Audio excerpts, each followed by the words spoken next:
जी कल वाला सवाल, बुक्स अवेलेबल हैं, आप बुक्स खरीद लें। कल वाला सवाल बता दें।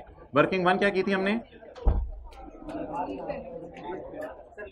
लीज पेमेंट्स कितनी थी जी?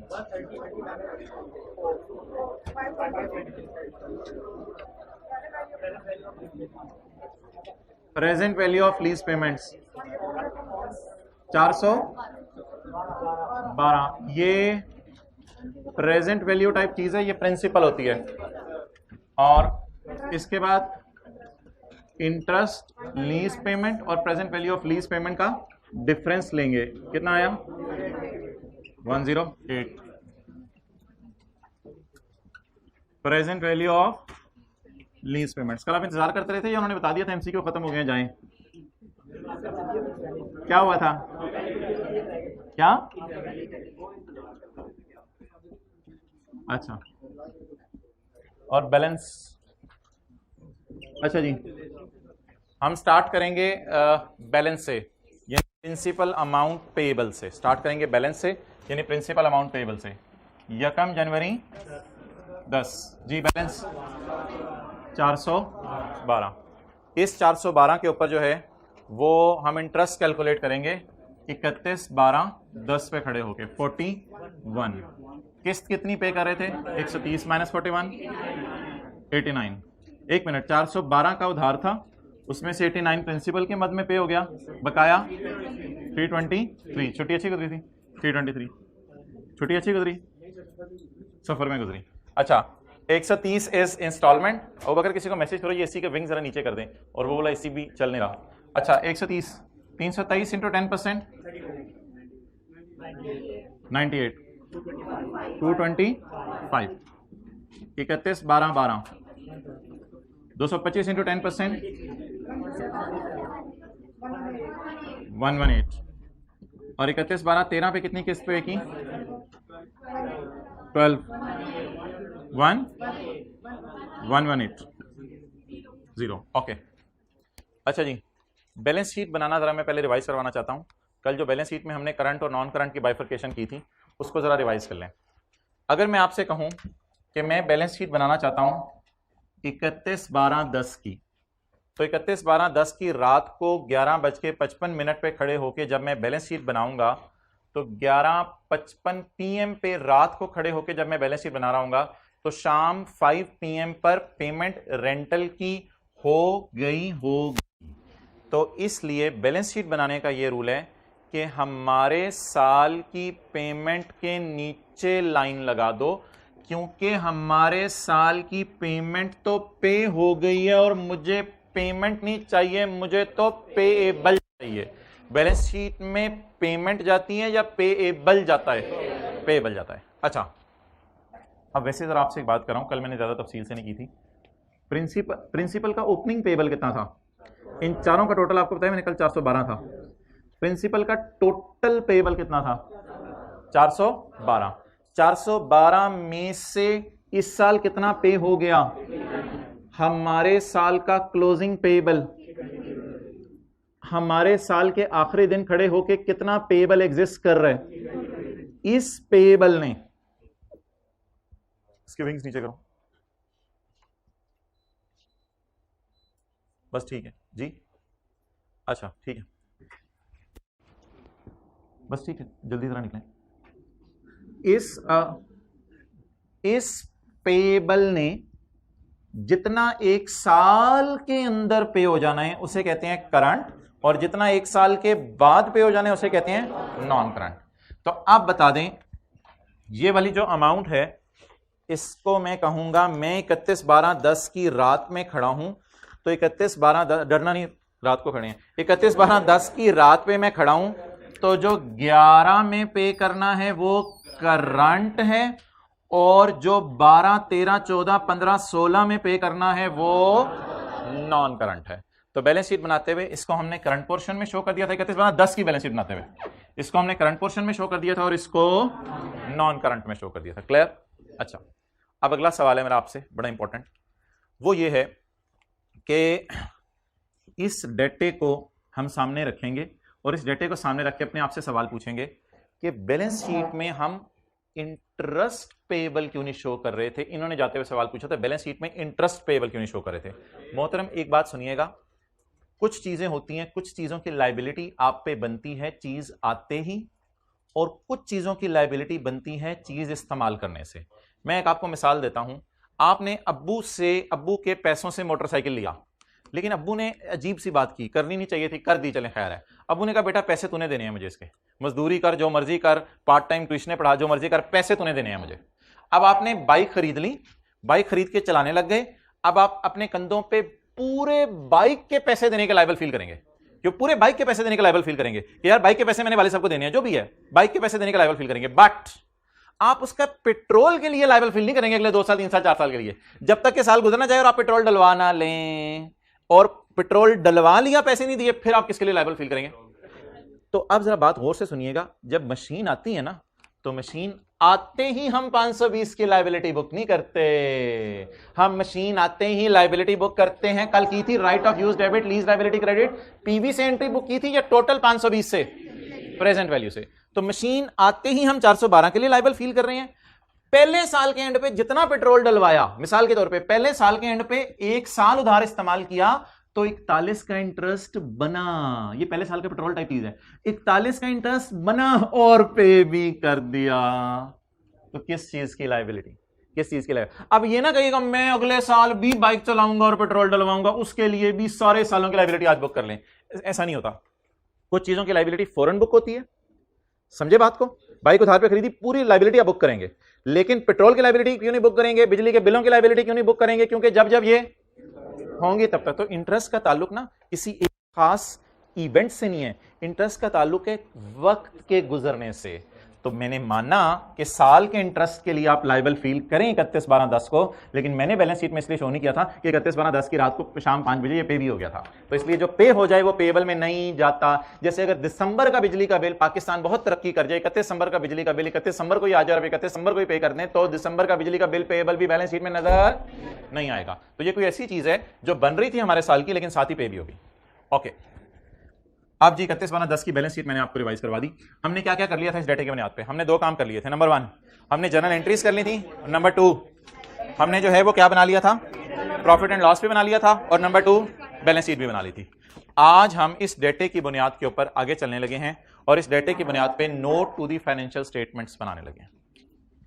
इस डेटे की बुनियाद, कल क्या बनाया था? Journal entries, profit and loss और बैलेंस शीट। आज क्या बनाने लगे हैं? Note to the financial statements.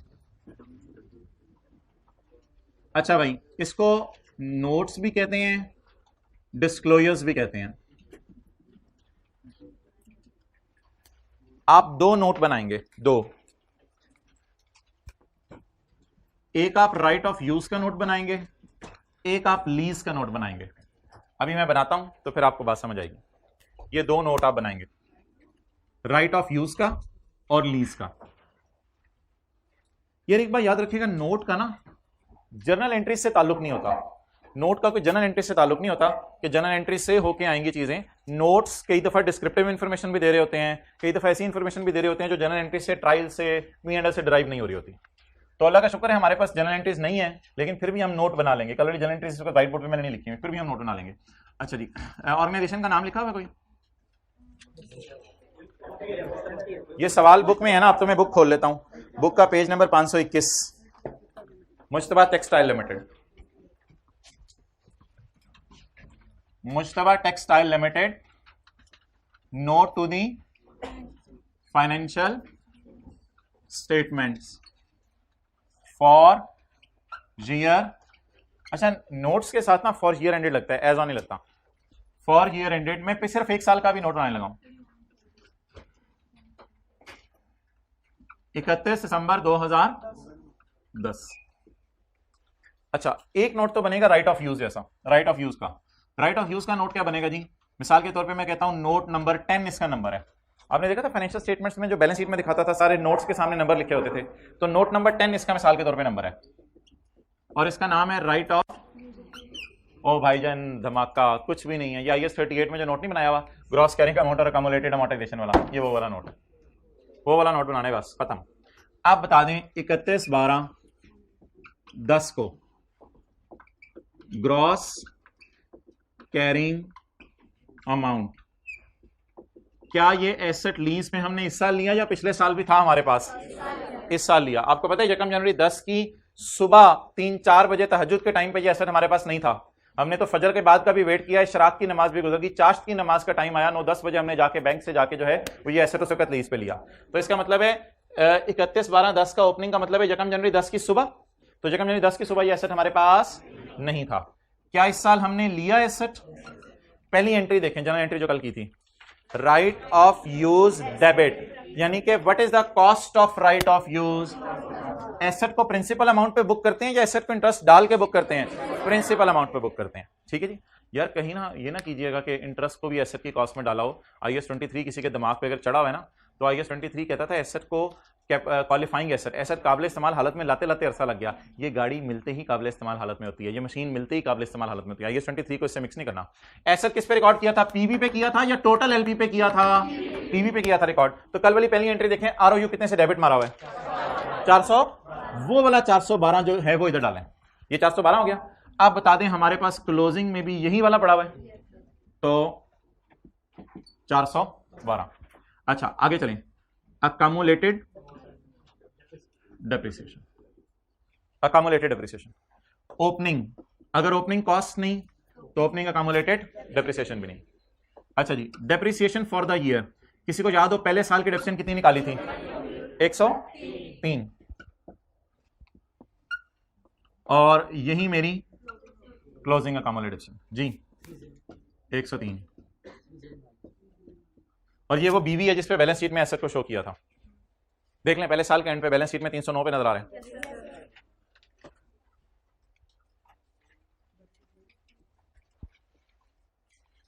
अच्छा अगर मैं रिवीजन के लिए अगला साल बना दूं, यानी फिर मैं इधर फिर 31/12/11 मुझे लिखना पड़ेगा, क्योंकि 11 में 11 भी आ जाएगा, 10 बिल मुकाबिल आ जाएगा कंपैरिजन में। तो अगर मैं आपके समझने के लिए 31/12/11 भी बना दूं तो बना लेते हैं, इधर 31/12/11 में शक कर दें, आप समझने के लिए 31/12/11 का साल भी बना देते हैं।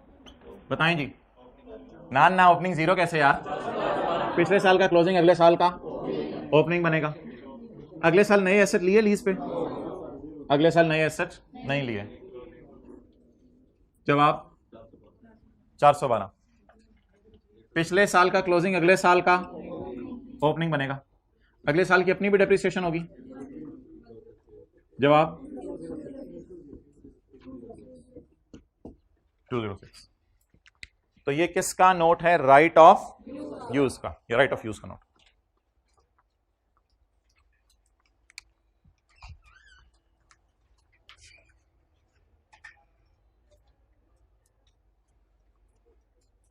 अगर किसी को नजर नहीं आ रहा ना आखिरी रो में से, तो 3 बंदे आराम से एडजस्ट हो सकते हैं, तीनों में आना है, आ जाओ।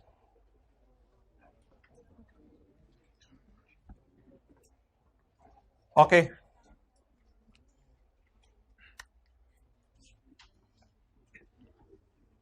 अब जी मैं यहां जगह निकाल के नोट बनाने लगा हूं लीज का। अभी किसका बना दिया मैंने? राइट ऑफ यूज का। अब मैं नोट बनाने लगा हूं लीज का। नोट नंबर 11, 12 जो मर्जी इसका नाम रख दें। लीज का नोट 11.1। 11.1 में थोड़ी सी इंग्लिश लिख दें, इसकी थोड़ी सी इंग्लिश लिख दें। क्या? इधर देखें, एंटिटी या we have acquired a machine on lease for a period of 4 years. Annual rental is and interest rate in the lease is 10%. भाई टाइम पे पहुंचे आप। अब ऊपर देखो नया नोट शुरू हो रहा है, ये IAS 38 जैसा था, इसलिए इसकी टेंशन नहीं लेनी, कल से ना ऐसा करना। अच्छा, entity has entered into a lease for 4 years। बस इंस्टॉलमेंट छोड़ने पर लिखनी है, लिख दे, ना लिखे कोई इतना मसला नहीं। Interest rate in the lease is 10%। ये थोड़ी सी अंग्रेजी डाल दी आपने। नोट 11 या 11.1, इसको छोड़ें अंग्रेजी को। अभी 11.2 जरा मुझे नोट करने दें, फिर समझिएगा। 11.2 मेन चीज है भाईजान। Maturity analysis, maturity analysis, clear? Maturity analysis.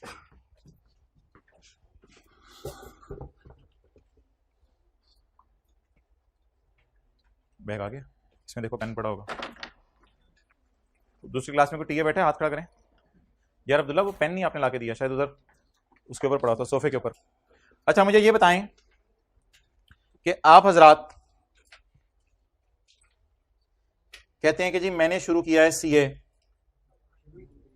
तो ईयर 1, ईयर 2, ईयर 3, ईयर 4, बात क्या है?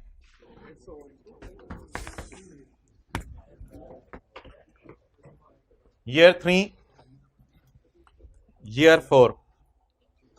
अच्छा वो दिन जहन में लाएं जैसे नब्बू लाए थे बेटे को, पुत्र चल चलिए। अबू नहीं मैं नहीं जाना, चल चल। अच्छा अबू ने लाके सीए में डाला, तो अबू ने मैच्योरिटी एनालिसिस बनाया होगा। अबू का लेवल देखें, अबू ने क्या बनाया होगा? Maturity analysis. मैच्योरिटी एनालिसिस क्या होता है?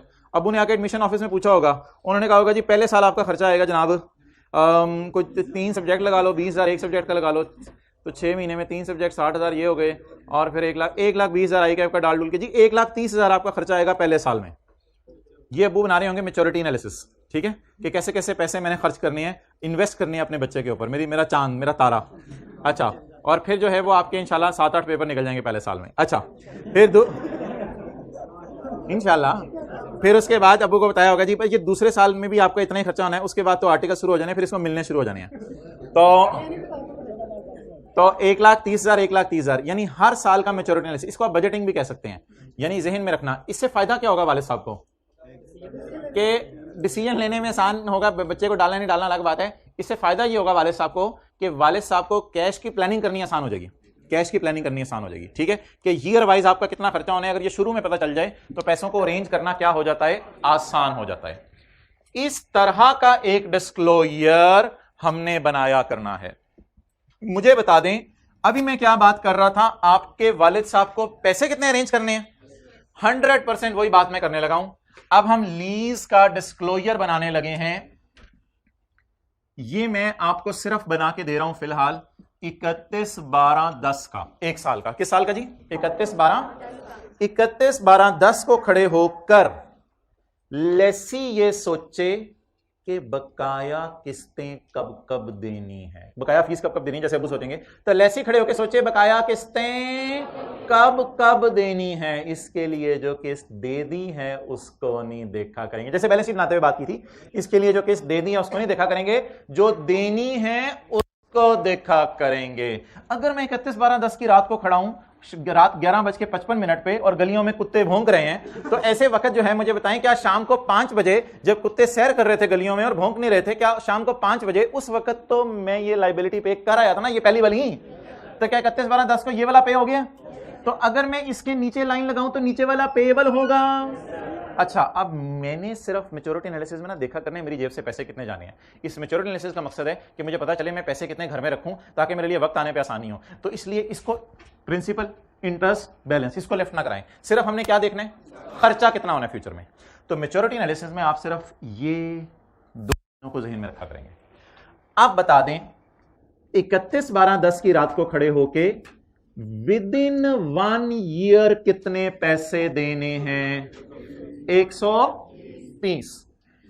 1 साल के बाद 2 साल के अंदर अंदर 100, फील हो रहा है, ये वाला 130 इधर लिख रहा हूं मैं।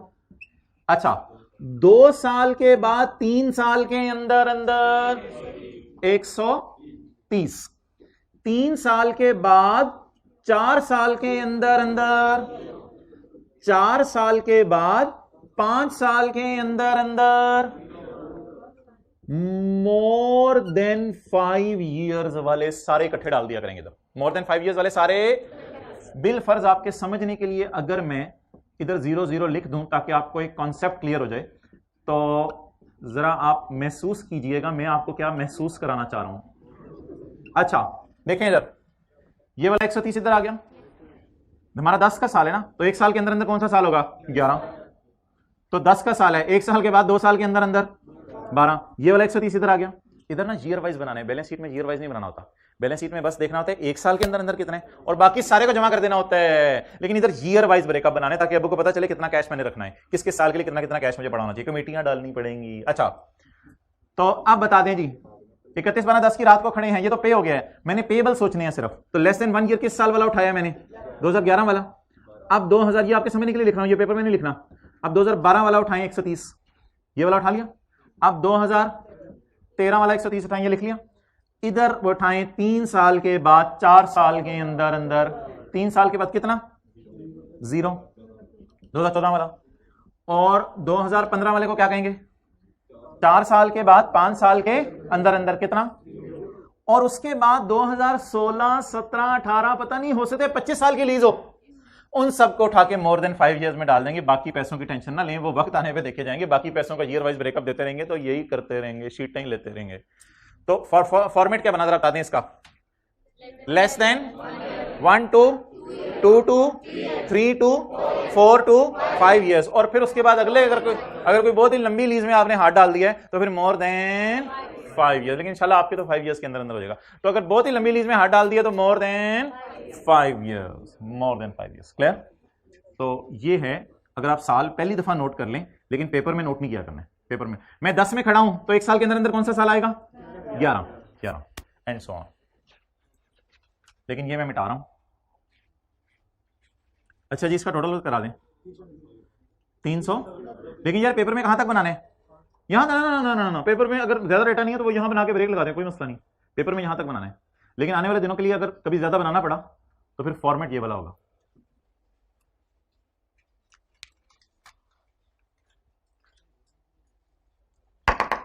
तो 11 के साल के लिए, 10 के साल के लिए लेस देन 1 ईयर कौन सा है? 11। 10 के साल के लिए 1 to 2 इयर्स 12।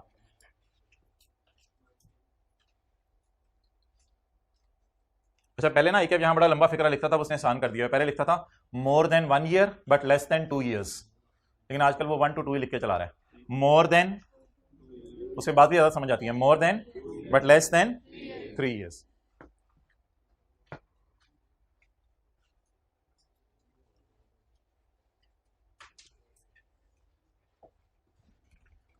इसका नाम बताओ, बोले क्या है?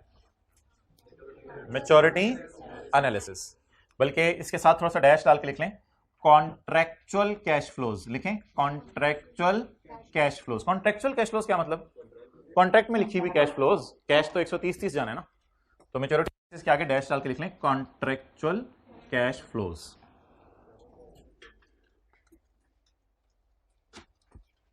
ओके।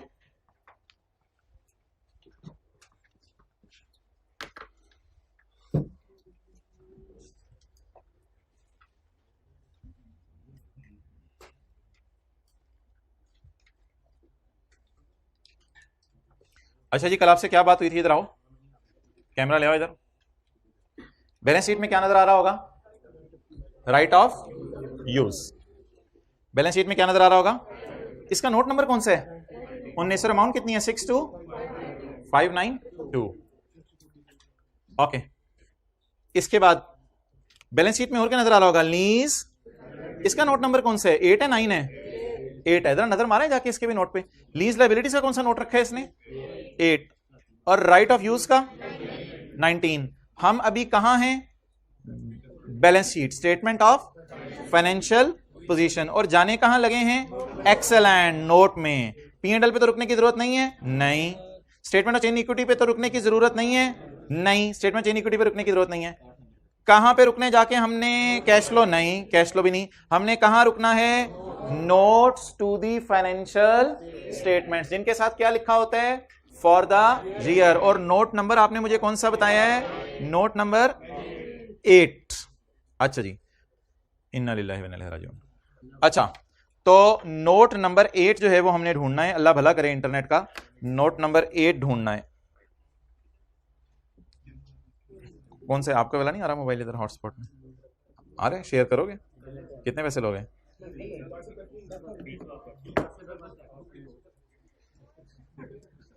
अच्छा, बुक दे दें।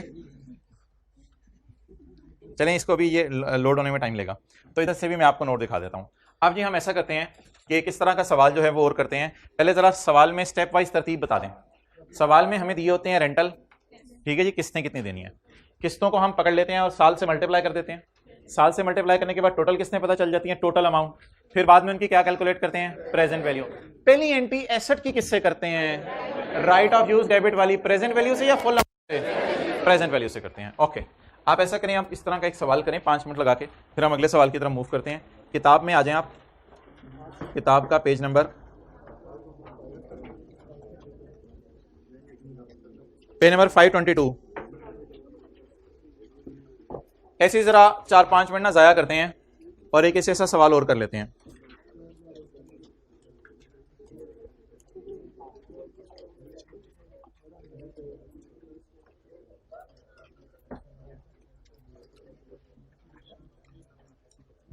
Page number 522 of book.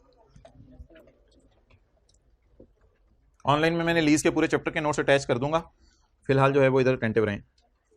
Allies व साइंड ऑन यकम जनवरी 11 कितने साल के लिए, सालाना किराया, payable in, fair value of the equipment is, the interest rate छुपा हुआ इन द लीज इज। चलें जी, अब आप हजरात इस कैलकुलेटर पकड़ें और मुझे फिगर्स निकलवाते रहें। नहीं, पहले प्रेजेंट वैल्यू नहीं मेरे भाई, पहले मुझे बताओ लीज पेमेंट्स कितनी है। 10,000 की कितनी किस्तें, 50,000। आप मुझे प्रेजेंट वैल्यू चाहिए किस दिन खड़े होके, यकम जनवरी 11 को खड़े होके। 10,000 कितने साल तक आएगा, 5 साल तक।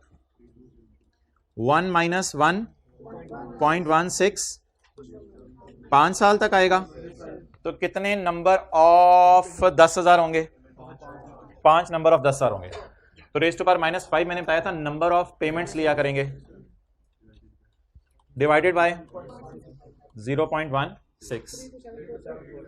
यार अटेंटिव हैं आप लोग सारे, इधर देखें कितना। ये भाईजान बात हमारी बहस अलग है, किसी दिन करेंगे कि ये जो प्रेजेंट वैल्यू आती है ये एसेट की फेयर वैल्यू के बराबर आ जाती है, ये बात फिलहाल नहीं करनी। अच्छा जी, आप बता दें इंटरेस्ट कितना बनेगा। 50,000 टोटल है, तो 32743 माइनस किया 17257। ओके, अब आप हजरात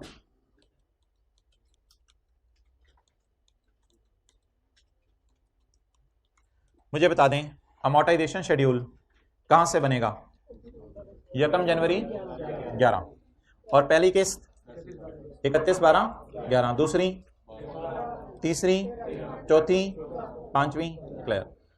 अच्छा मुझे बता दें मैंने क्या कहा था, प्रिंसिपल या पीवी से शुरू करना है आपने, तो प्रेजेंट वैल्यू से शुरू किया। कैलकुलेटर पकड़ें, इस पे 16% लगाएं, 5239, स्क्रीन की तरफ देखते रहें, 5239, ये इंटरेस्ट आ गया। कैलकुलेटर पकड़ें, 10,000 में से 5239 माइनस करें, 4761, क्लियर। इसी तरह चलाते हैं, 32743 पकड़ा, इस पे आपने कितने परसेंट लगाया, 16%, और 10,000 में से ये माइनस किया, प्रिंसिपल कितना पे कर दिया, 4761। अब आप मुझे ये बताएं कि प्रिंसिपल था कितना, इसमें से कितना पे हो गया, कितना स्टिल पेएबल है, 27। ओके, अब इस पे 16% लगाएं, 4477, 10,000 में से माइनस करें 4477। अब प्रिंसिपल था कितना, कितना माइनस करेंगे, 5523, क्या जवाब आ गया,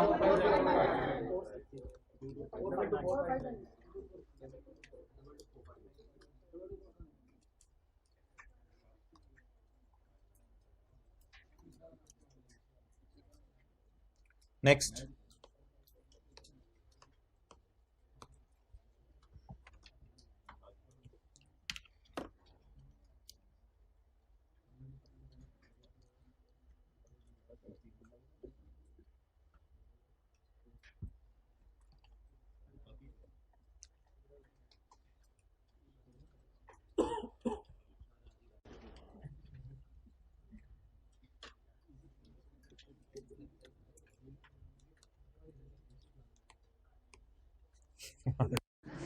अच्छा 22459, इसके ऊपर 16% लगाएं, क्या आ गया, 3593, और 10,000 में से 3593 माइनस करें 6407।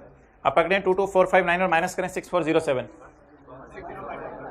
इस पे इंटरेस्ट 2568 एंड सो ऑन। यहां से चलते चलते आपका टेबल पूरा हो जाएगा। अब सिर्फ दो काम क्रिटिकल हैं जो मैंने आपसे करवाने हैं, वो ज्यादा इंपॉर्टेंट है। एक काम आसान सा है, जनरल एंट्रीज। जनरल एंट्रीज पहले बता दें, यकम जनवरी 11 right of use debit lease liability credit 32743 और 31/12/11 की रात पे खड़े होकर दो एंट्रीज होंगी। पहली entry cash credit 10,000, lease liability debit और इंटरेस्ट एक्सपेंस डेबिट। आपको याद है कल की क्लास में बात की थी कि इसका टोटल और इसका टोटल कितना होगा?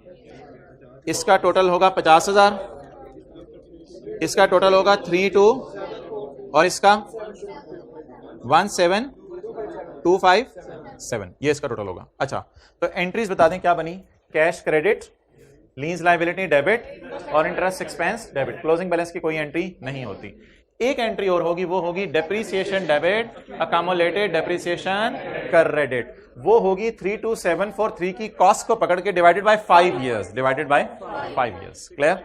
अच्छा जी, ये एंट्रीज होगी। अब आप मुझे सिर्फ ऐसा करें, आप मुझे 31/12/12 की बैलेंस शीट और 31/12/12 का मेच्योरिटी एनालिसिस बना दें। पहले 31/12/12 की बैलेंस शीट बनाएं, जल्दी करें।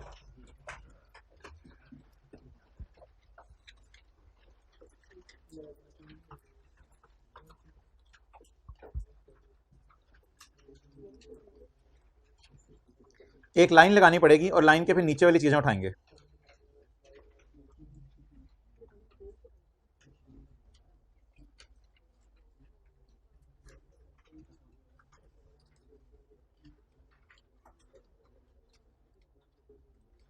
किस साल की बैलेंस शीट? देखते हैं कौन पहले बनाता है।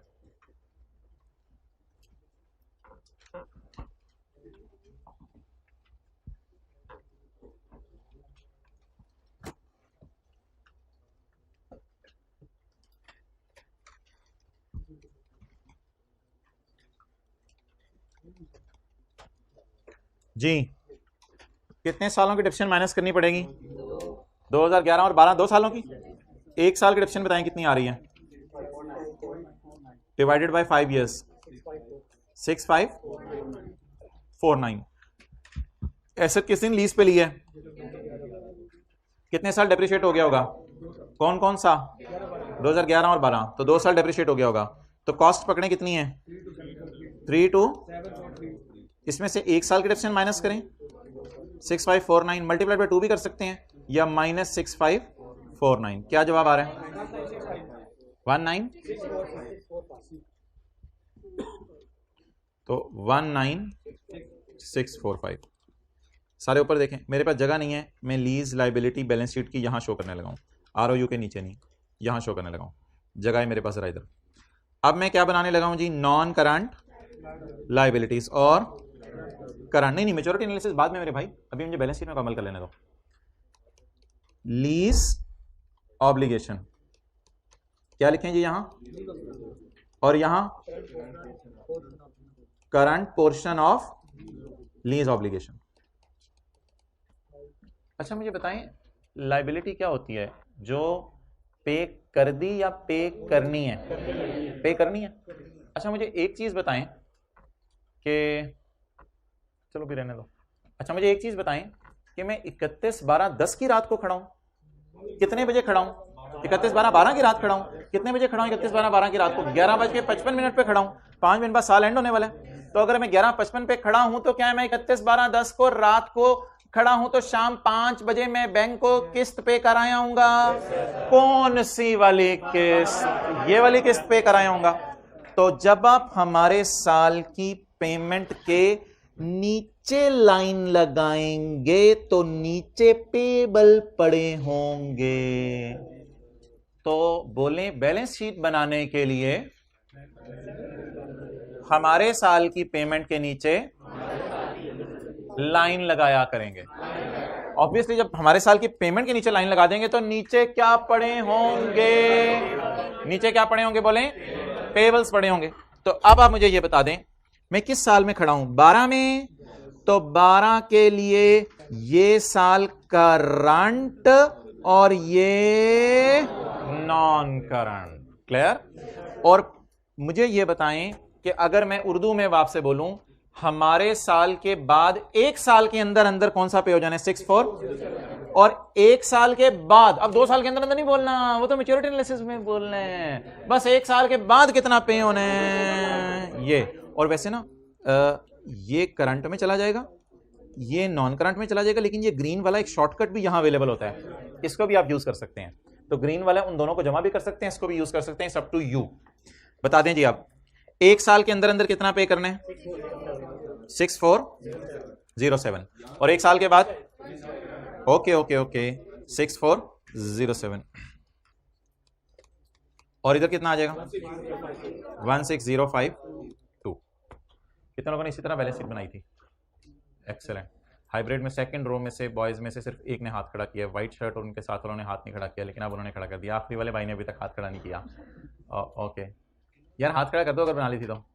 एक्सेलेंट भाई, गुड गुड। कैलकुलेटर पकड़ के रखो। अब मैच्योरिटी एनालिसिस बनाना है जी, मैच्योरिटी एनालिसिस बना लें। राइट ऑफ यूज का नोट छोड़ें, मैच्योरिटी एनालिसिस बनाएं, तो आसान है। बना हुआ क्या बनाना, बना लिया यार। ये लाइन लगी रहने दें, जिंदगी के किसी मोड़ पे आपको हेल्प करेगी, ये लाइन लगी रहने दें। अच्छा कुछ चीजें जो है ना इधर स्क्रीन पे समझाने का ज्यादा मजा आता है ये कलर यूज करते हुए। तो अब एक चीज मैं आपको बताने लगा हूं कि ये जो लाइन लगी रहने दें, लेकिन मैच्योरिटी एनालिसिस में ना आपकी नजरें इधर होनी चाहिए।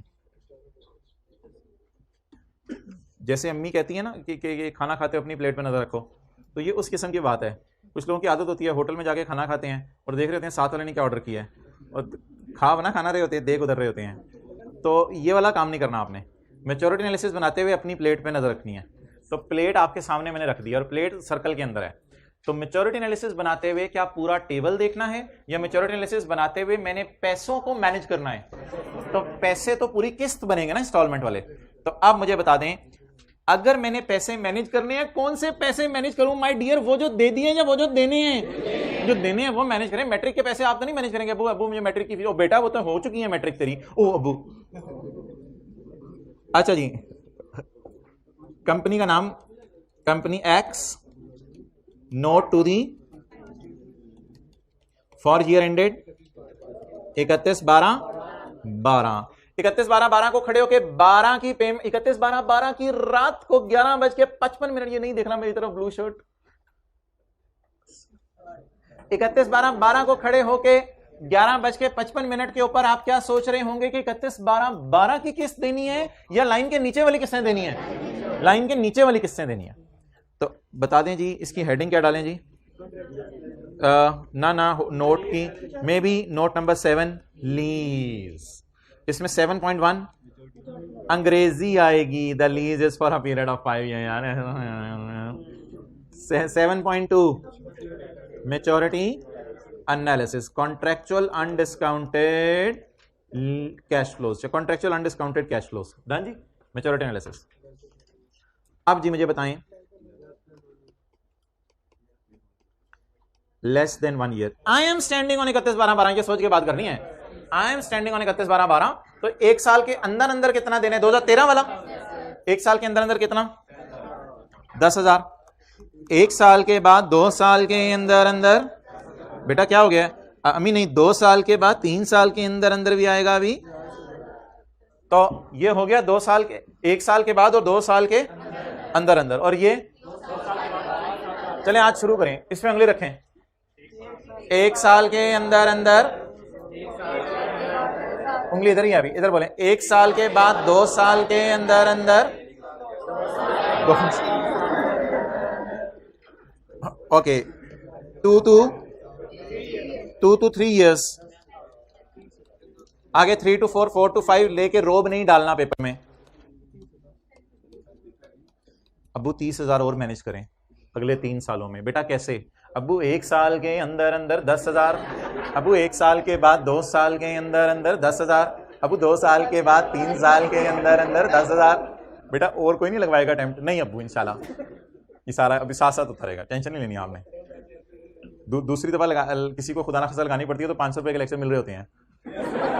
500 रुपए या 200 रुपए आ गए हैं? अच्छा किसके 500 रुपए डूब गए दे के कभी? अच्छा आजकल फ्री हो गए हैं। अच्छा ओके। अच्छा अब तो शायद नाम भी वो लोग देने लग गए हैं अपने पूरे, नीचे नाम नंबर सब। ओके चलें जी। और वो टीचर्स को बच्चे मैसेज करते हैं, सर इस तरह मैं आपके लेक्चर जरा देख रहा हूँ तो आप बता दें, कोई सीरियसली मैसेज आते हैं। अच्छा क्वेश्चन नंबर 3, बस क्वेश्चन नंबर 3 जी शुरू करें।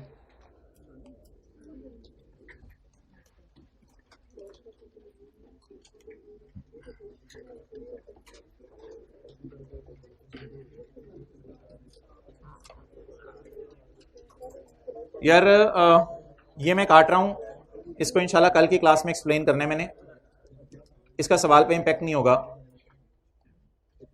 इसका सवाल पे इम्पैक्ट नहीं होगा। नहीं नहीं डिडक्शन भी मैं 3 साल पे करूंगा, इसका सवाल पे इम्पैक्ट नहीं होगा इंशाल्लाह। कल इस पे ना पूरी बहस है, क्योंकि देखे ना आपको याद होगा इंटेंजिबल्स में एक मुकम्मल बहस हुई थी, लीगल लाइफ यूज फॉर, इस स्टैंडर्ड में भी एक मुकम्मल बहस है, तो उस बहस में मैं अभी नहीं जाना चाह रहा। फिलहाल मैं आपको ये सवाल करवाना चाह रहा हूँ, क्योंकि हमने एंड पे आखिरी 10 मिनट IAS 41 रिवाइज करना है।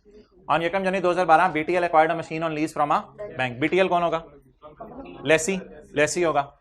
Details of the lease are as follows. अगर मशीन पैसे देके ले ली जाए तो कितने किया? वैसे 84611, लेकिन हमने पैसे देके लेना पसंद किया या किस्तें बनवाई? किस्तें बनवाई। लीज की मुद्दत कितनी तय करवाई? किस्तें 20,000। साथ वाले का मुंह देखें, खुला रह गया, साई की तरह देख रहे।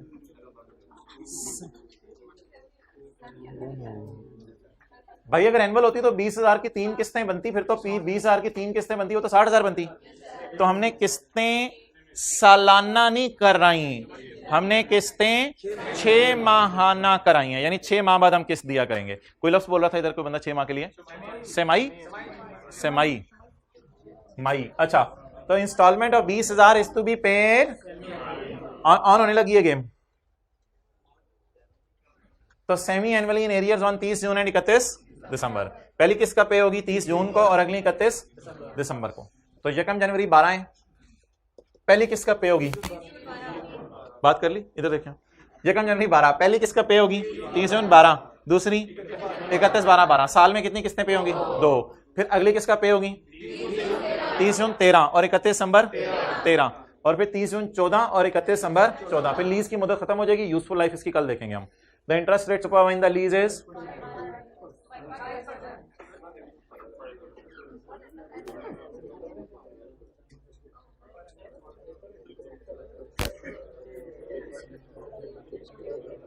चले आ, खड़े हो जाओ, चुप, तुम्हें तोड़ेंगे हम। तो भाई लिख लें, अगर किस्त सेमी एनुअल होगी तो रेट भी सेमी एनुअल यूज होगा। पहली बात ये लिखें आज के लिए, अगर किस्त सेमी एनुअल होगी तो इंटरेस्ट रेट भी सेमी एनुअल यूज करेंगे। अगर किस्त सेमी एनुअल होगी तो इंटरेस्ट रेट भी सेमी एनुअल यूज करेंगे।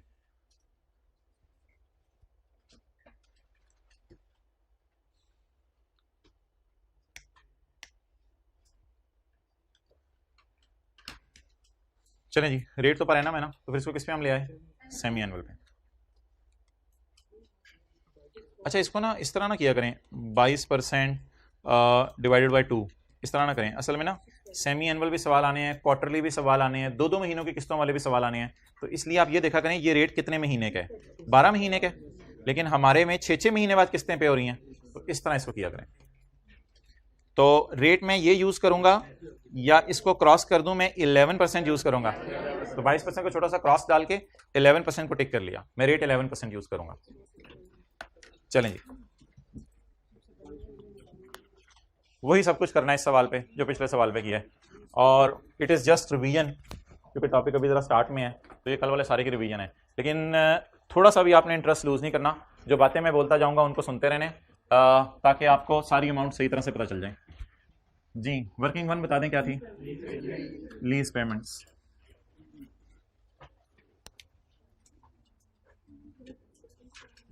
Working one lease payments. किस्त बताएं कितनी है? 20 साल की किस्त है। और साल कितने हैं? 3। एक साल में कितनी किस्तें? 2। तो एक साल में अगर 2 किस्तें पे करनी है तो 3 साल में टोटल 6 किस्तें पे होंगी।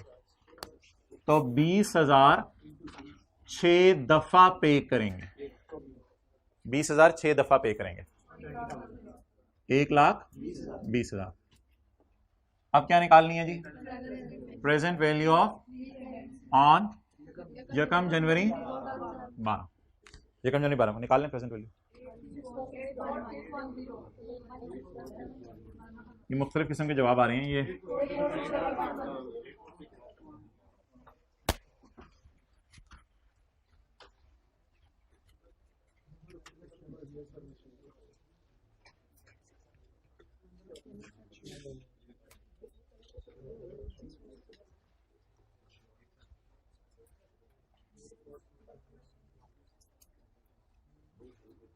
ओके,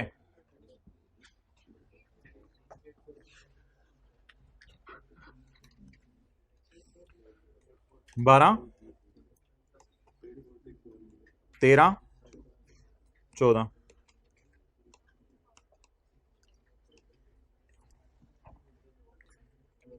यहां पे किस पे होगी?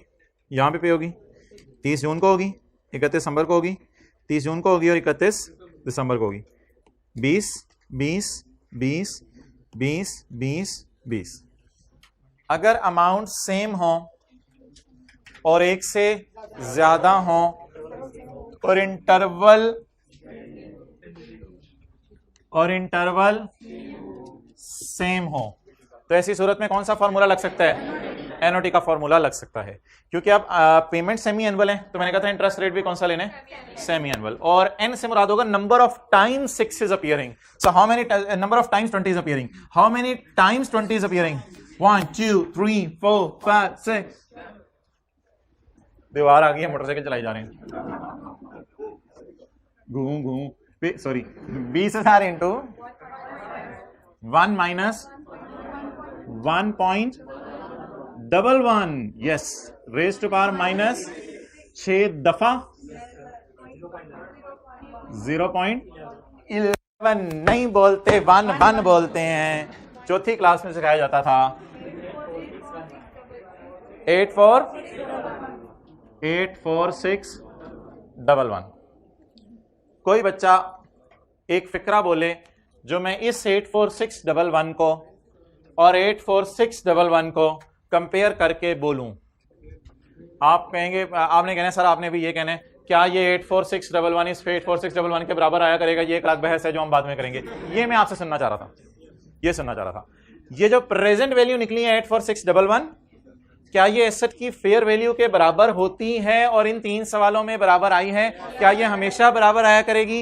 ये एक अलग बहस है, ये बाद में करेंगे, तो इसको भी छोड़ें। अच्छा, इंटरेस्ट जो है ना, आपने एलपी और पीवी ऑफ एलपी के डिफरेंस से निकाला करना है। वैसे इंटरेस्ट की जरूरत नहीं होती कोई, इंटरेस्ट मॉडरेशन शेड्यूल में खुद ही निकल आता है। वैसे शौक पूरा करने के लिए अगर आपने करना है तो 84611 वाली चीज है, जैसे 30 लाख वाली गाड़ी 40 लाख में थी, तो 84611 वाली चीज किस्तें बना के एक महंगी मिल रही है, 1,20,000 की मिल रही है। तो ये कितना? 35389। Now will move towards working number 2। जल्दी से बना लें अमोर्टाइजेशन शेड्यूल। स्टार्ट करें 84611 से, 84611 से स्टार्ट करें और बना लें।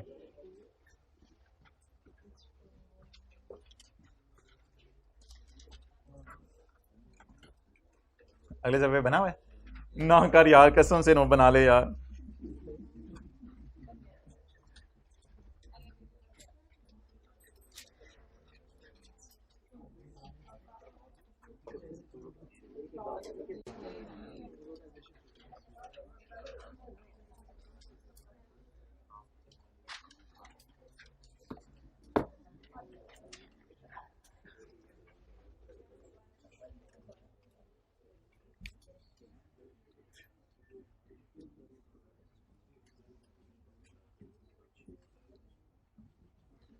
साथ वाले से मौका आया हुआ, रमजान चल रहा है, शरीफ हो जा। तेरी मेहरबानी, बाद में मौके नहीं आते ये, और तुझे पता है कि तू है या नहीं। अच्छा जी, आप डेट बता दें, ये क्या है? यकम जनवरी 2012। प्रिंसिपल अमाउंट बता दें। 84611, ये वाली अमाउंट 84611। अच्छा, अब जरा माइंड में ना प्लान कर लें कि 6 महीने बाद किस्त पे होनी है। Instalment of 20,000 is to be paid semi annually on 30 June and 31 December. So 30 June 12 20,000, 31 December 12 20,000, 30 June 13, 31 12 13 20,000, 30 से 14 जी अमाउंट। बुक्स लेके जाएंगे या बुकें? 31 12 14 20,000। अच्छा, सवाल करने से शुरू करने से पहले ना यहाँ जीरो लिख लिया करें। अच्छा, अब भाईजान इंटरेस्ट लिख लें at the rate of 11%। Interest 11% के एतबार से निकालेंगे। अच्छा, ऐसा ना हो कि आपसे जब ये कैलकुलेशंस हो रही हो तो आपको पुरानी बातें भूल गई हों। उसने हमें 84611 वाली मशीन दी है और हमने 6 महीने तक 1 रुपया नहीं दिया उसे, तो वो 6 महीने का इंटरेस्ट मांगेगा। ये ना बेसिक्स ना भूला करें, ये कल डिस्कस की थी, आज दोबारा कर लेता हूं, देख लें। उसने कितने वाली चीज दी? 84611 वाली। बाजार में तो इतनी की ना, 84611 वाली चीज दी और कितने महीने तक मुझे से पैसे मांगता रहा, मैंने दिए ही नहीं। तो इस पे फिर कितने महीने का इंटरेस्ट बुक करेंगे? 6 महीने। तो 6 महीने का 6/12 नहीं करना पड़ेगा, क्योंकि ऑलरेडी हमने ये ऊपर से ही पहले ही गिच्ची से पकड़ा हुआ है, इसको पहले ही रेट को ही कम कर दिया है, तो इसलिए हमें 6/12 नहीं करना पड़ेगा। इस पे 11% 93। 20,000 में से अगर ये इंटरेस्ट है तो बाकी 10693। प्रिंसिपल था कितना? प्रिंसिपल गया कितना? कितने के प्रिंसिपल बच गए? 73918। इसके ऊपर लगाएं 11%। सर किधर है? हम मरी पहुंचे पड़े हैं। हाँ, आप अभी इधर ही लगे हैं, मरी पहुंचे पड़े जी। 8131। सारे जरा खामोश हो जाए। मुझे लग रहा था आप नहीं बना रहे, देख रहे हो? साथ साथ जरा लिखो, कॉलम शालम डालो। नहीं, वो बना हुआ अगले सफे पे यार। लेवल चेक कर, थोड़ा सा जरा रनिंग में आ जाओ मेरे साथ साथ जी। 11869। अच्छा, वैसे बात कर रहा हूँ, इंट्रो F1 भी इसी तरह पड़ी है, हल्की फुल्की जरा, दिल चाह तो कर लिया।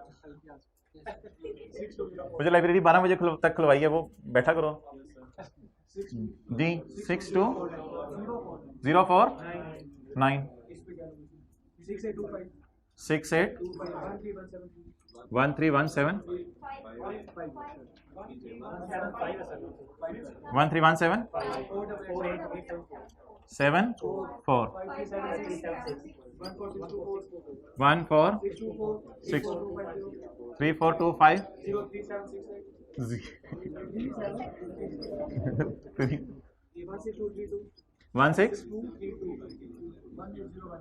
18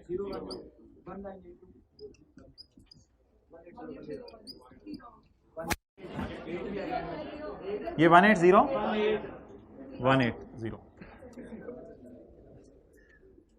बिल्कुल हीरो की। चलें, ईयर एंड 31/12/12 31/12/12 की जनरल एंट्रीज करते हैं। सवाल के रिक्वायरमेंट छोड़ें। 1 जनवरी 12 एसेट आ गया और हम लेसर की तरफ अपने आप को गाड़ी और पेट्रोल दोनों के लिए लायबल फील करें, अपने आप को सिर्फ मशीन की प्रेजेंट वैल्यू के लिए लायबल फील करें, क्योंकि आपको पता है लोन भी मैंने कहा था प्रिंसिपल अमाउंट पे बुक होता है, इंटरेस्ट 60 डाल के बुक नहीं होता, तो इसलिए प्रिंसिपल अमाउंट पे बुक करें। 84611। अच्छा यार, एक चीज बताएं, एक मिनट एक चीज अलग से पूछ रहा हूं। अगर ये 2000 रुपए की मशीन इंस्टॉल करानी पड़ती, अगर 2000 की मशीन इंस्टॉल करानी पड़ती, तो फिर आप लेसर को तो इतनी देनी है ना, लेसर को तो इतनी देनी है, फिर एक मजदूर बुलाएंगे, मजदूर को देंगे 2000, और आपको पता है इंस्टॉलेशन एसेट की कॉस्ट में ऐड हो जाती है, तो बैलेंसिंग अमाउंट एसेट की प्राइस आ जाएगी। अगर क्या करानी पड़ती 2000 की इंस्टॉलेशन, तो एसेट रिकॉर्ड होता लेकिन ये तो हमारे सवाल में है ही नहीं 2000 की इंस्टॉलेशन, इसलिए इसको फारिग करें।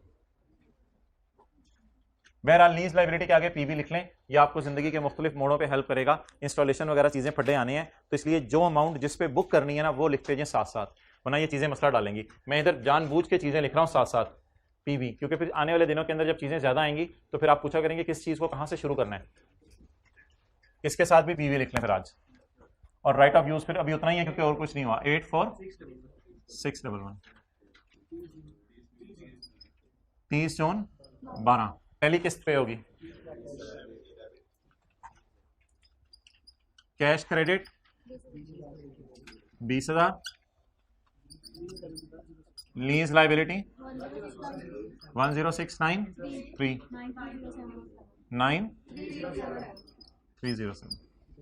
और इसके बाद अगली entry 31/12/12 cash credit 20,000, lease liability और इंटरेस्ट एक्सपेंस नहीं, डेप्रिसिएशन 6 मंथ्स की डेप्रिसिएशन एक ही दफा चार्ज कर दें। इंटरेस्ट तो असल में प्रिंसिपल की वजह से ऊपर नीचे होता रहता है ना, तो साथ साथ निकालना पड़ा था। डेप्रिसिएशन एक ही दफा इकट्ठी निकाला करेंगे। 31/12/12 depreciation debit account depreciation lease term पे या यूजफुल लाइफ पे। यूजफुल लाइफ तो मैंने मिटा दी है और कल मैं आपसे डिस्कशन करूंगा शॉर्टर ऑफ लीज टर्म और यूजफुल लाइफ, ये कल डिस्कशन करूंगा, इसलिए मैं उस तरफ जाने नहीं चाह रहा अभी। तो अभी लीज टर्म मुझे सिर्फ बता दें कितने साल है, 3 साल। यूजफुल लाइफ छोड़ें अभी। 84611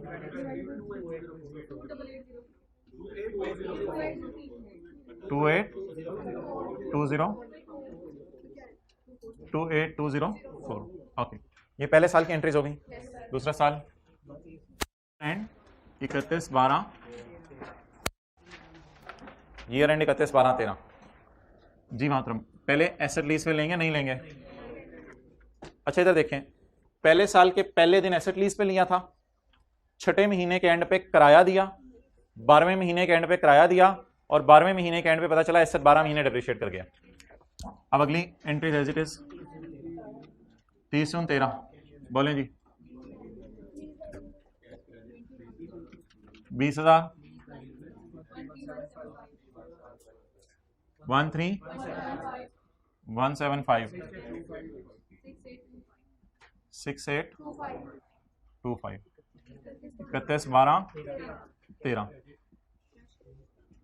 lease liability debit, interest expense debit जी। लीज लाइबिलिटी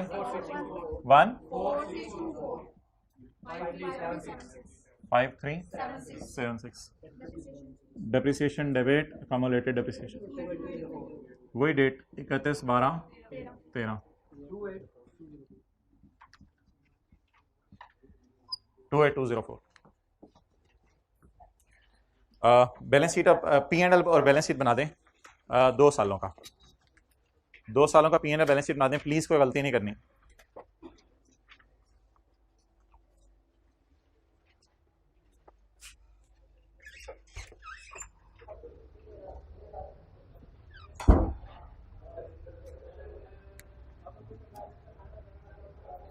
दानिश ने बताया इस कमरे में एसी लगाना है आज ग्राउंड में, शुरू में लगाना पहले।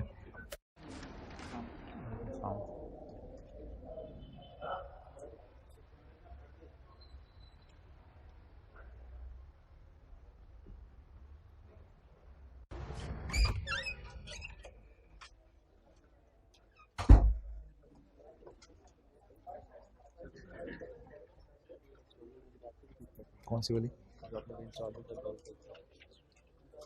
वो जो इंस्टॉल किया था एसेट वो किसी और एंट्री में डाल के कर लेंगे।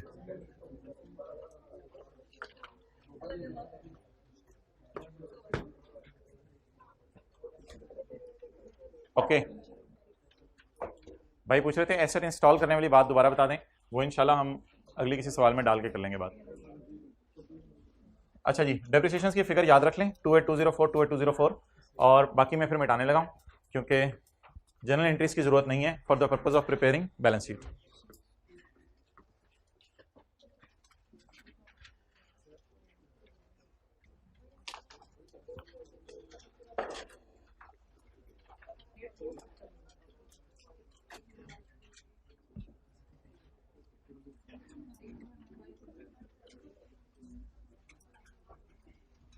कंपेयर कर लें जरा साथ वाले से पी एंड एल और बैलेंस शीट।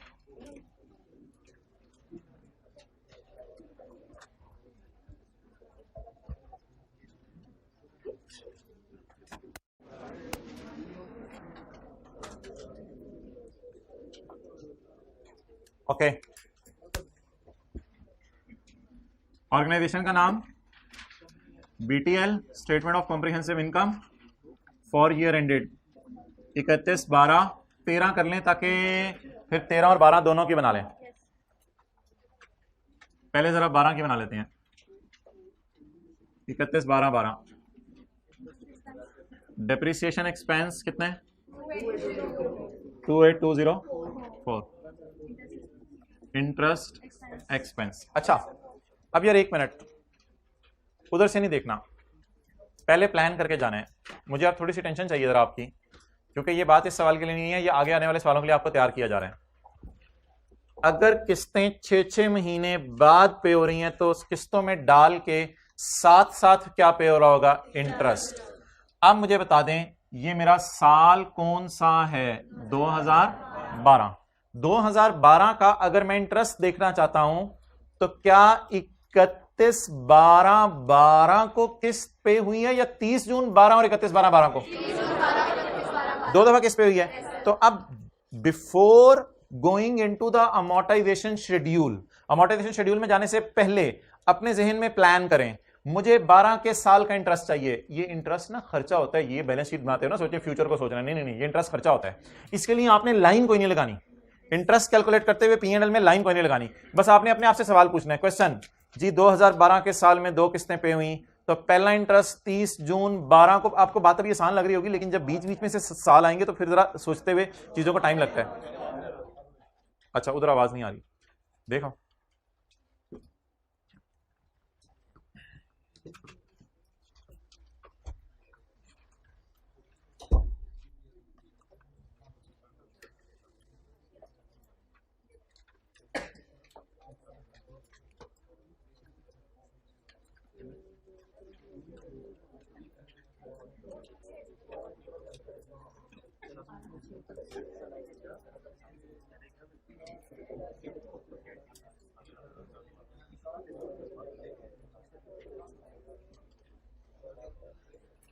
हाँ जी, आगे आवाज ओके आ रही है? आवाज तो हाथ खड़ा कर दें, ठीक है। अच्छा, अब मुझे ये बताएं कि 31/12/12 के साल में किस्त कितनी दफा पे होगी?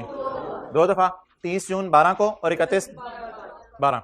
तो 30 जून 12 और 31/12/12 पे उंगली रखनी है। 30 जून 12 और 31/12/12 पे उंगली रख के ये आपका इंटरेस्ट है, ये पूरे साल में बुक होगा। भाई जो बातें मैं कर रहा हूं प्लीज, चाहे आपको आसान महसूस हो, गौर से समझनी है ताकि आने वाले दिनों में कोई मसला ना आए जी। 1438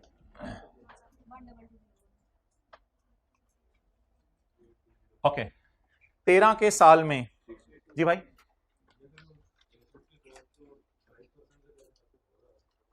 नहीं नहीं नहीं 22% तो करना ही नहीं ना आपने। क्या चीज? ना ना ना, वो उस तरह निकलेगी नहीं, क्योंकि 22% से तब होगा जब बीच में कोई किस्त पे ना हुई होती। जब वो पे हो जाती है बीच में तो फिर आप वो लगा नहीं सकते, फिर गलत रिजल्ट देगा। बीच में पेमेंट होगी ना। अच्छा, तो अब आप मुझे बताएं, अगला सवाल मेरा, कि क्या मैं ये कह सकता हूं कि 13 के साल में 2 किस्तें पे होंगी? शेड्यूल देखे बगैर तारीखें बताएं। सेमी एनुअल 30 जून 13 और 31/12/13, तो 30 जून 13 और 31/12/13 को हमारी किस्तें पे होंगी। तो इसका मतलब है अब 30 जून 13 और 31/12/13 कोई लाइन लगाने की जरूरत नहीं है, यहां पे आकर मैं उंगली रखूं और ये मैं इंटरेस्ट बुक कर लूं। ये मेरा इंटरेस्ट बनता है 6825 और 531221। That is all. Now statement of as on 31/12/13, ताकि इसमें 12 के साल की भी आ जाए और 13 के साल की भी आ जाए। अब ये बैलेंस शीट में कुछ लोगों ने गलती की होगी, वो मैं बताता हूं क्या। फिलहाल आप non current asset, right of use, जो आसान चीज है वो बता दें। कॉस्ट बताएं कितनी है? 8 फॉर कॉस्ट में से 1 साल के डिप्रेशन माइनस करें। कोई एक दो बोलें जी, आप बोलो भाई, आप बोलो, सारे चुप करें। 5 6, फिर एक और साल के डिप्रेशन माइनस करें 2 8। तो ये आसान चीज थी, इसको छोड़ें। बैलेंस शीट में से बनाने के लिए राइट ऑफ यूज में से पहले 1 साल के डिप्रेशन माइनस किया हमने और इधर 2 साल के डिप्रेशन माइनस की। अब क्या हेडिंग दें? नॉन करंट लायबिलिटीज, और इधर लिखेंगे लीज ऑब्लिगेशन और करंट लायबिलिटीज, और इधर लिखेंगे current portion of lease obligation, current portion of lease obligation. Okay, अब आप मुझे बता दें, मैं बैलेंस शीट कहां खड़े होकर बनाने लगा हूं? 31/12 को रात 11:55 पे बार्किंग डॉग्स की मौजूदगी में हम क्या बनाने लगे हैं? Balance sheet.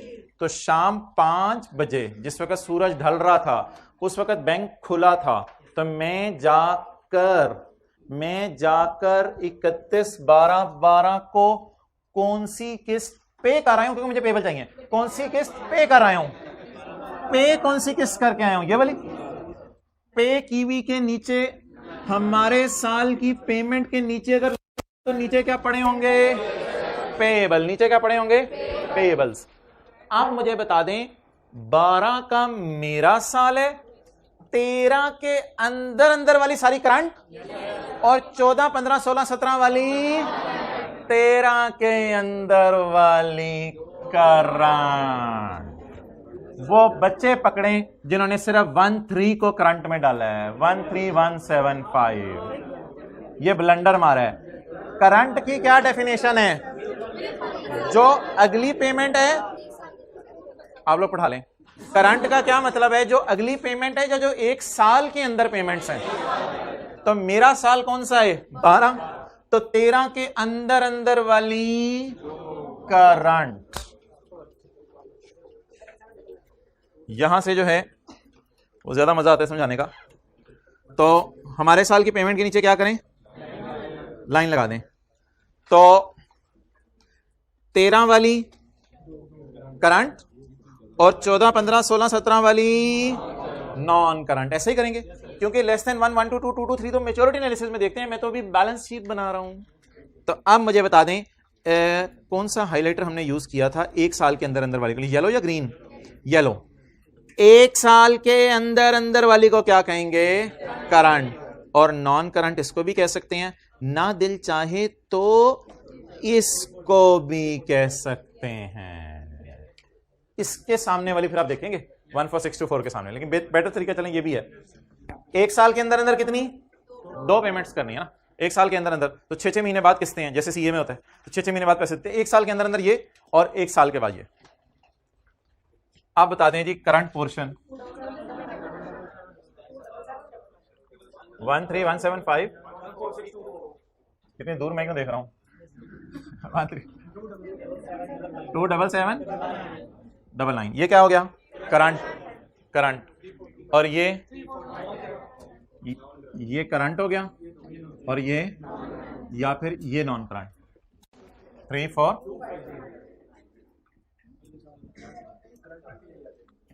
डन। अब किस साल की बैलेंस शीट बनाने लगे हैं?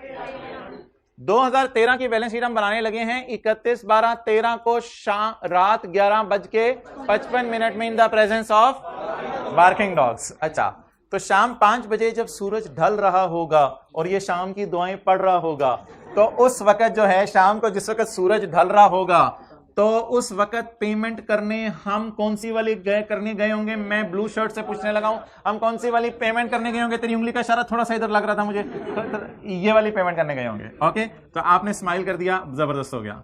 हंसते मुस्कुराते रहा करें, और घर में भी हंसते मुस्कुराते दाखिल हुआ करें। ये घर में मुंह बना के आ जाता है, क्या हुआ है आज? अच्छा जी, तो हमारे साल की पेमेंट के नीचे अगर लाइन लगा देंगे तो पेमेंट के नीचे क्या पड़े होते हैं? पेबल।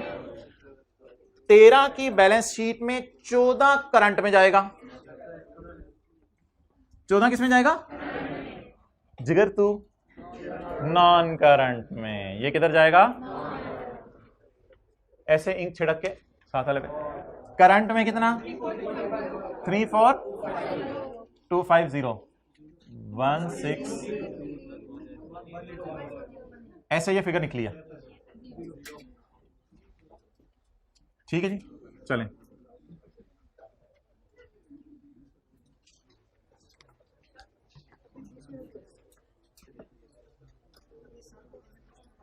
मुझे पता है आपको मजा नहीं आ रहा, मैच्योरिटी एनालिसिस नहीं बना, नेचुरल होती है चीज। बंदे को वो जो एक सेटिस्फेक्शन नहीं मिल रही होती जब तक रूह अफ़ज़ा ना हो, तो सेटिस्फेक्शन नहीं होती। टैंक ले आओ, जो मर्जी ले आओ, जो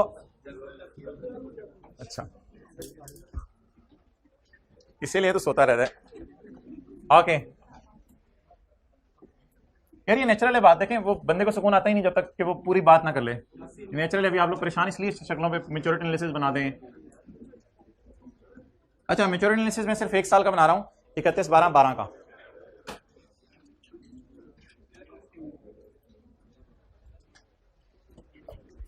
का maturity analysis, BTL note to the for year ended 31/12/12।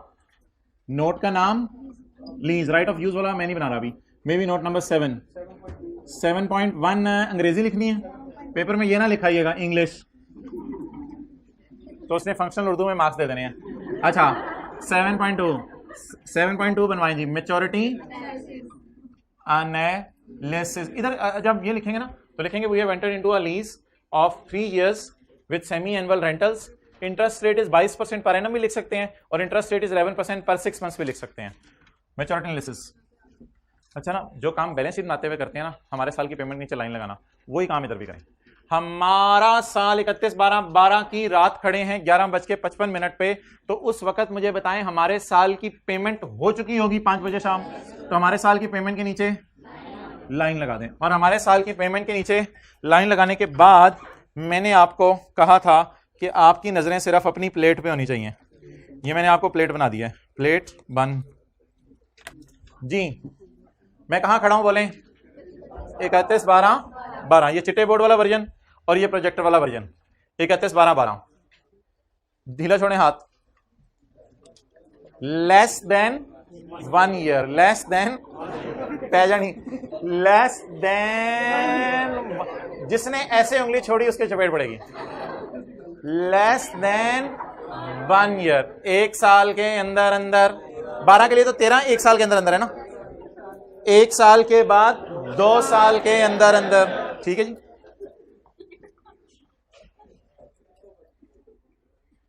और ये ना थोड़ी देर पहले मैंने आपको बताया था कि 12 के लिए 13 होता है लेस देन 1 year। 1 साल के अंदर अंदर आपने पे करना है। अच्छा, एग्जामिनर को ना आपने ये कैलकुलेशन शो करनी है, और ये कैलकुलेशन शो करके यहाँ पे उंगली रख के कहना है होना आराम है। यानी मैंने आप कैलकुलेशन तुम जैसे चाह रहे थे शो कर दी, हाँ होना आराम है। अच्छा, अब ये 1 साल के अंदर अंदर हो गया। अब आगे बोलें 1 साल के बाद 2 साल, लेकिन ये पेमेंट सर 2 आ रही हैं क्योंकि 2014 में 2 पेमेंट्स हो रही हैं। 1 to 2 years, यानी 2014 का साल आएगा आपने समझने के लिए। नहीं, एक तो लिख लेना तो फिर कहना है होना आराम है, कहना नहीं टोटल करो। अच्छा यार तेरी मेहरबानी, होना आराम है नहीं टोटल हो, टोटल करो। होना आराम है नहीं, डबल अंडरलाइन लाओ।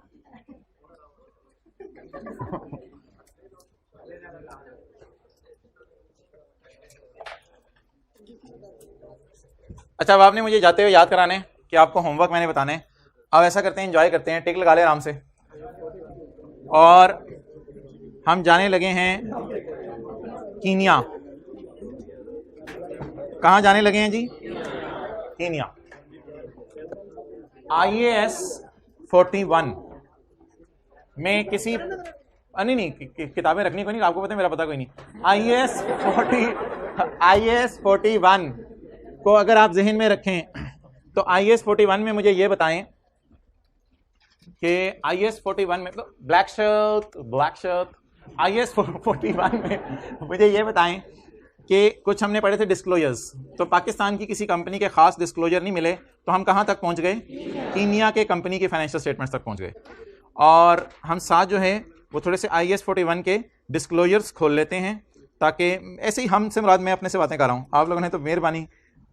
अच्छा जी, IAS 41 डिस्क्लोजर कम खाम खाम गाय, ओके गाय, गाय केम ओते।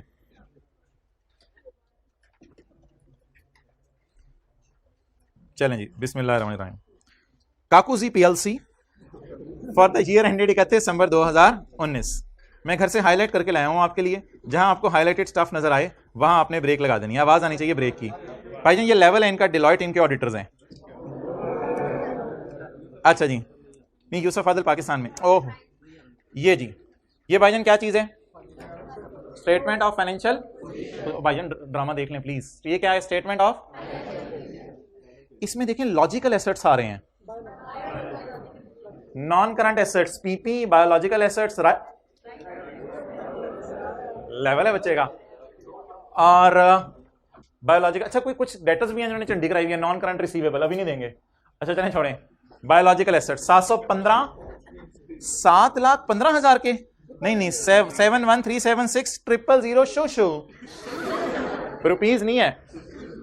अच्छा अब मुझे नोट का नंबर बता दें, नोट का नंबर 6, नोट का नंबर 6 जी। Please please please behave that you are in class. अच्छा behave like that you are in. अच्छा एक और आएगा, ओह हो, ये हमने 6 से पहले ब्रेक लगा दिया। अकाउंटिंग पॉलिसीज यार इनके ना,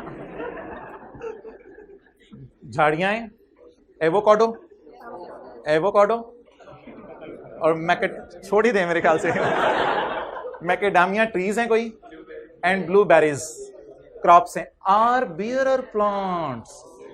कहते हैं जो टी बुशेज हैं कई साल जो है वो क्या देती रहती हैं, कई साल एग्रीकल्चरल प्रोड्यूस देती रहती हैं, कई साल लीज देती रहती हैं। इसलिए टी बुशेज, एवोकाडो का ट्री, मैकेडामिया का ट्री और ब्लूबेरी का ट्री, ये ट्रीज बियरर प्लांट्स हैं and therefore presented and accounted for as PP. इनको मैंने पीपी में डाला हुआ है। However, the produce on those trees, यानी सेब या blueberry, is accounted for as biological asset until until जब तक लगा हुआ है, जब तक फल लगा हुआ है उसको क्या कह रहे हैं हम? Biological asset.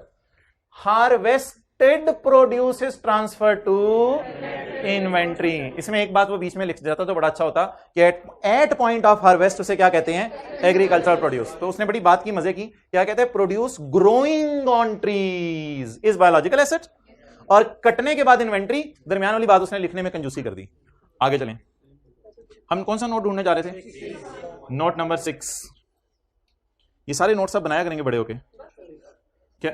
अच्छा, biological asset at start of year increase due to purchase, gain arising from change in fair value less cost to sell due to physical and price. इकट्ठे ही 2 नंबर ही मार गया। प्राइस और फिजिकल चेंज मैंने कहा था अलग अलग देना जरूरी नहीं है। ये उसने बनाया decrease due to harvest and at end of year. Life stock, animals, ये कोई प्लांटेशन होंगी। ओके आगे चलें। There are no biological assets whose title is restricted. ये लाइन मैंने आपको पढ़ानी थी, जो मैं कहता होता था ना ऐसे अंग्रेजी में लिख दिया करें, ये वो वाली लाइन है। हमने पढ़ा था डिस्क्लोजर्स के अंदर कि अगर किसी का टाइटल रिस्ट्रिक्ट है तो बता दें, तो कहते हैं there is no biological asset. ये बात आप मैंने आपसे दिखानी थी, जो आप पूछ रहे थे ना कहां लिखा करेंगे, कैसे लिखा करेंगे, क्या होगा? ये होगा, यानी ये तो बनाना आता है ना, ओपनिंग, परचेजेस, ये तो 4-5 वालों में हमने बनाया है। कल आखिरी वाले 1-2 एमसीक्यूज में भी अगर आप बैठे हो तो बनाना पड़ा था। There are no biological assets whose title is restricted, or there are no assets who are pledged as security for liability. इस साल भी नील है और पिछले साल भी नील थे। There were no commitments for acquisition of biological assets. कोई हमने लोगों से वादे नहीं किए हुए हम बायोलॉजिकल एसेट खरीदेंगे। मैंने कहा था अगर कमिटमेंट्स हैं तो आपने बतानी है। तो भाई ये कुछ भी नहीं है यार, एज इट इज पेपर में लाइन अगर लिखी हुई कमिटमेंट्स हैं और कोई टाइटल में मसला है तो एज इट इज नीचे नोट की दुम के तौर पे अंग्रेजी में लिखाइएगा। तो ये देखिए नोट नंबर 6 चल रहा है और इसकी दुम में इसने अंग्रेजी के तौर पे ये बात लिख दी है।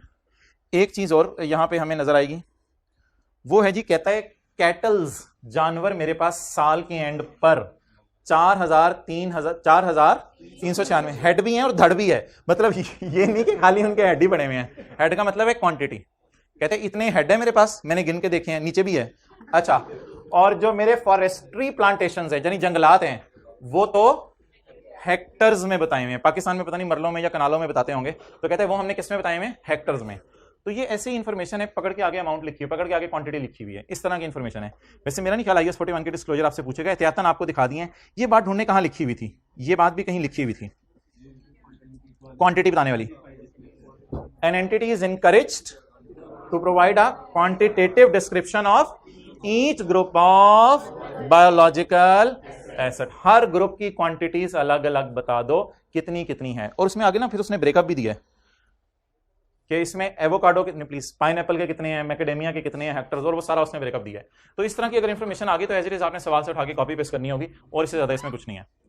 सो डेट वाज अ लिटिल, क्या कहते हैं आप, ओवरव्यू ऑफ, बोले डिस्क्लोजर्स। चलें जी, अब भाईजान दुनिया के सारे काम छोड़ दें और मुझे 5 मिनट दे दें, क्योंकि मैंने 10 सफ़े रिवाइज करवाने हैं। अच्छा, IS-41 किस पे लगता है? बायोलॉजिकल। एक बात याद रखिएगा, जो मैंगो ट्री है वो बायोलॉजिकल एसिड इस वजह से है कि वो लिविंग एनिमल, लिविंग प्लांट है, लेकिन हमने उसे बाहर इसलिए निकाल दिया है कि उसमें 3 खासियतें पाई जाती हैं। वो फल देता है, 1 साल से ज्यादा देता है, और उसकी लकड़ी स्क्रैप के तौर पे बिकती है। हालांकि वो लिविंग है, बायोलॉजिकल एसिड तो है, लेकिन उसको क्या नाम दे दिया है? बियर प्लांट अलग नाम दे दिया, ताकि उस पे IS-16 लगे। दूध सिर्फ निकलते हुए उस पे IS-41 लगना है, बाद में निकल गया तो इन्वेंटरीज में चला जाएगा। ठीक है, इसी तरह सेब उतारते हुए सिर्फ IS-41 लगना है, टूट चुका सेब तो, इससे आगे की एडवांस बात भी की थी, अगर लगा सेब बैलेंस शीट का ईयर एंड आ गया तो फिर तो जिंदा सेब है ना, फिर तो बायोलॉजिकल एसेट कहेंगे उसे उल्टा। गवर्नमेंट ग्रांट सारी नहीं, in certain situations government grants biological asset से रिलेटेड, लेकिन अगर बायोलॉजिकल एसेट आपने कॉस्ट पे रखा हुआ है किसी वजह से, तो फिर मैंने कहा था उस पर IS-20 लगेगा, उस पर IS-16 लगेगा एसेट पे, और उससे रिलेटेड ग्रांट मिली तो। अच्छा, जब कट चुकी चीजें तो IS-2 लैंड के ऊपर, बियर प्लांट्स के ऊपर, इंटेंजिबल्स के ऊपर रेलिवेंट स्टैंडर्ड लगेंगे। अच्छा, अब आपने मोहतरम ये नहीं कहना कि सर इसने फ्रूट ट्रीज को बायोलॉजिकल एसेट लिखा हुआ है स्टैंडर्ड ने, और यार मैं फ्रूट ट्री बायोलॉजिकल एसेट है, लेकिन बियर प्लांट कभी कभी बन जाता है अगर उसमें कितनी बातें पाई जाएं? 3 बातें। पेपर में एक सवाल आया MCQ, क्या ये अपनी तरफ से मैं ला रहा हूं, पेपर में एक सवाल आया, एवरी ट्री, जितने भी ट्री हैं, all trees are bear plants. ऐसी बात नहीं है। कुछ दरख्त अगर आप लगाएं सिर्फ लकड़ी के लिए ताकि उनसे फर्नीचर बनाना है, तो उसमें तो बियर प्लांट वाली खासियत है ही नहीं। वो जो लकड़ी के लिए आपने ट्री लगाया, जब तक वो लगा हुआ है वो बायोलॉजिकल एसेट है, और जब कटने लगाए तब agricultural produce at point of harvest. समझ आ रही बातें? ओके। अच्छा, इन चीजों पे तो यार वैसे ही IS-2, ये जो चीजें ना सारी, इन पे कटने वक्त IS-41 at point of harvest, after point of harvest IS-2 लगेगा, और इन सब पे तो वैसे ही IS-2 लगना है। ये तो इससे भी अगला कोई काम होने लगा इन पे। ये तो आप जिसको कहते हैं दिमाग की दही बनने लगी है, ये तो इनकी दही बनाने लगे हैं आप, यानी मिल्क से पता नहीं चीज बना दी है। हाँ, जिंदा तो है ना, इस वजह से मैं कह रहा हूं। एग्रीकल्चरल एक्टिविटी, भाई इस एग्रीकल्चरल एक्टिविटी देखते ही ना आपके जहन में आना चाहिए कि 3 चीजें, गधे क्यों, गधा फॉर सेल था, बड़ा औरत जा रहा था, न्यू बेबीज के लिए, या एग्रीकल्चरल प्रोड्यूस के लिए, या एग्रीकल्चरल प्रोड्यूस के लिए। अच्छा, एक बंदा कहता है मैं फ्लावर काश्त करता हूं और आगे बड़े करके फ्लावर्स बेचता हूं, ये एग्रीकल्चरल एक्टिविटी है? बिल्कुल है, क्योंकि वो जो फ्लावर्स हैं वो कटेंगे और कट के आगे बिकेंगे, तो that is called as agricultural activity. लेकिन जू एनिमल्स के ऊपर और कार्ट हॉर्सेस के ऊपर, यानी कि जो गधा गाड़ी में बनाई होती है, खोता रेडी सामान लेके जाने के लिए, खोता रेडी पे भी नहीं लगेगा सामान लेके जाने के लिए। क्यों? खोता बड़ा करने के लिए रखी हुई है, रेडी के आगे इसलिए खोता लगाया हुआ बड़ा हो जाए। नंबर 2, बेबीज हासिल करना मकसूद नहीं है। नंबर 3, वूल, भाई कह रहे हैं वूल भी नहीं है, मिल्क भी नहीं है। चलें आगे। बायोलॉजिकल ट्रांसफॉर्मेशन होती है जिस्म के अंदर, जानवर के या पौधों के अंदर तरक्की होना, ये बायोलॉजिकल ट्रांसफॉर्मेशन है। Biological asset, agriculture produce, harvest को डिटैच भी कहते हैं, और अगर वूल हो तो उसके लिए शीयरिंग का लफ्ज़ भी यूज किया था। ठीक है, तो जिन्हों अब चलें छोड़ें। Group of biological assets, grouping करने की इजाजत है। बियर प्लांट्स कितने प्लांट्स होते हैं? 3, जिसमें कितनी खासियतें पाई जाएं? 3 खासियतें। क्या क्या बियर प्लांट नहीं है? नंबर 1, ऐसा प्लांट, यानी कि छोटे बड़े नीचे, ऐसा ट्री जिसको काट देना है आपने और लकड़ी बनानी है, आगे फर्नीचर बनाना है, वो बियर प्लांट, क्योंकि उसकी लकड़ी महंगी बिकेगी, स्क्रैप के तौर पे नहीं बिकेगी। नंबर 2, इसको छोड़े, नीचे पढ़ें, ऐसा दरख्त जिससे आपका मकसद फ्रूट भी हो और लकड़ी भी हो, तो उसकी लकड़ी भी स्क्रैप सेल नहीं बिकेगी, महंगी बिकेगी, तो वो भी बियर प्लांट। और ये जो वीट, मेज और पोटैटोज की फसलें लगी हुई हैं, इन्होंने तो 1 साल से ज्यादा फायदा देना ही नहीं, ये तो 4-5 महीने बाद फसल कट जाती है। तो ये 3 एग्जांपल्स हैं जो बियरर प्लांट्स नहीं है। ये पैरा 5 था स्टैंडर्ड का। अच्छा, उसको छोड़ें। बियरर एनिमल का कोई कॉन्सेप्ट, हाँ डिस्क्लोजर के लिए हमने कुछ पढ़ा था, वो छोड़ें। बियरर एनिमल का कोई तस्वुर नहीं है। एनिमल सारे के सारे IS 41 में ही होते हैं अगर वो एग्रीकल्चरल एक्टिविटी से रिलेट कर रहे हो। ग्रुपिंग ऑफ एसेट्स अलाउड है, और अगर लैंड और फॉरेस्ट, लैंड और दरख्त इकट्ठे दिए हों तो उनमें से हम जो है वो टोटल में से लैंड की कॉस्ट माइनस कर देंगे, बाकी दरख्तों की कॉस्ट बचेगी। इसके बाद बायोलॉजिकल एसेट और एग्रीकल्चरल प्रोड्यूस दोनों को रिकॉर्ड कब करना है? जब 3 शर्तें हो, आप इसे कंट्रोल करें, फ्यूचर में बेनिफिट आना हो, फेयर वैल्यू या कॉस्ट पता हो। अगली बात, चाहे बायोलॉजिकल एसेट है चाहे एग्रीकल्चरल प्रोड्यूस है, इनिशियल मेजरमेंट होगी fair value minus cost to sell पे। बायोलॉजिकल एसेट में कभी कभी खरीदते ही लॉस आ जाते हैं, न्यू बॉर्न पे कभी कभी गेन आ जाते हैं, और fair value minus cost to sell पे इसको जब रखते हैं तो हमेशा ही गेन आते हैं, आमतौर पे गेन आता है। अच्छा, इसके बाद फ्यूचर में अगर आपने वादा कर लिया है कि मैं बायोलॉजिकल एसेट बेचूंगा फलां बंदे को इतना, तो आपने अभी तय कर लिया किसी बंदे से कि ये जो मेरा बकरा पाल रहा हूं तुझे बेचूंगा अगले साल इतने का, तो ईयर एंड आ जाएगा, आप उस प्राइस पे उसे नहीं रखेंगे, आप किस पे रखेंगे? Fair value minus cost to sell. जिस बायोलॉजिकल एसेट की अफ्रीकन काऊ की प्राइस पता ना चल रही हो उसको किस पे रखेंगे? कॉस्ट पे। कल इंशाल्लाह इस साइड पे इसी लग रहा है, फिर जरूरत पड़ेगी और भी लग जाएगा। Inability to measure fair value reliably.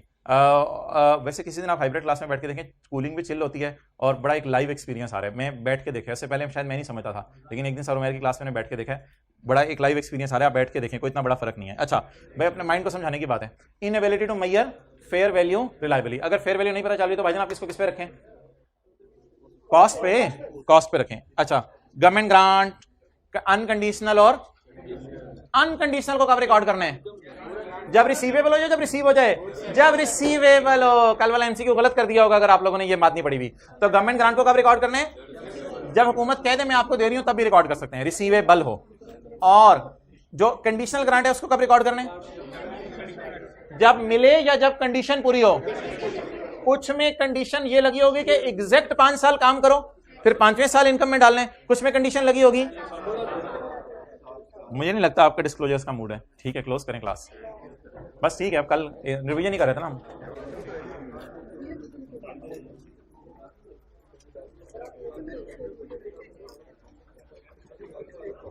बैठे भाई बैठे, होमवर्क।